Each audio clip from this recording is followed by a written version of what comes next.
আয় তরকারি রানলে শুধু আয় খাইতে পারি আত্মন হওয়াত লাগে তো বাকি মানুষ খাইতে পারে না, এটা কি আর দোষ? আয় কিচ্ছি হ্যাঁ আয় তরকারি রানলে হয়তো একখানা অলিভ বেশি যাব না, একখানা মরিচের গুঁড়া দুগে বেশি যাব, তো এটা কি আর দোষ?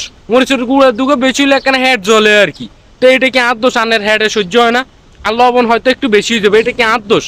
তরকারি তাই সুন্দর মতো রাঁধি, সুন্দর মতো হয়তো জোল কিনে একটু হুয়াই যায় আর কি, নইলে হয়তো আলু কিন সিদ্ধ ঠিক মতো না, এটা কি আর দোষ? তারপরেও তো রাঁধতে পারি হারি নে, কত কষ্ট করি তরকারি রাঁধে, আলু কাটি, তারপর কিন্তু আলুর মধ্যে একটু চামড়া থাই যায়, আলু চামড়া থাকলে কিন্তু ভিটামিন, আলুর দাম বেশি, সমস্যা নেই।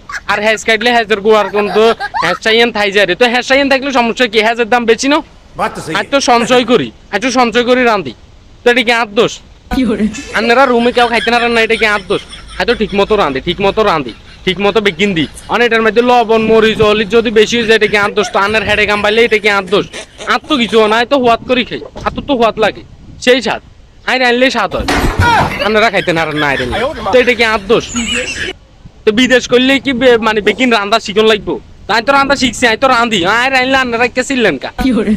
আন্নগো হেড সমস্যা হলে এটা কি আর দোষ? আন্নগো হেডে হজম হয় না, আন্নগো অজমির শক্তি কম, অজমির ট্যাবলেট দেশের তো না আনান, নলে এখানের মধ্যে ইনু খান, ইনুনি খাইব না, ইনু খাইয়েন না, বেশি করে 7 আপ খান, হ্যাঁ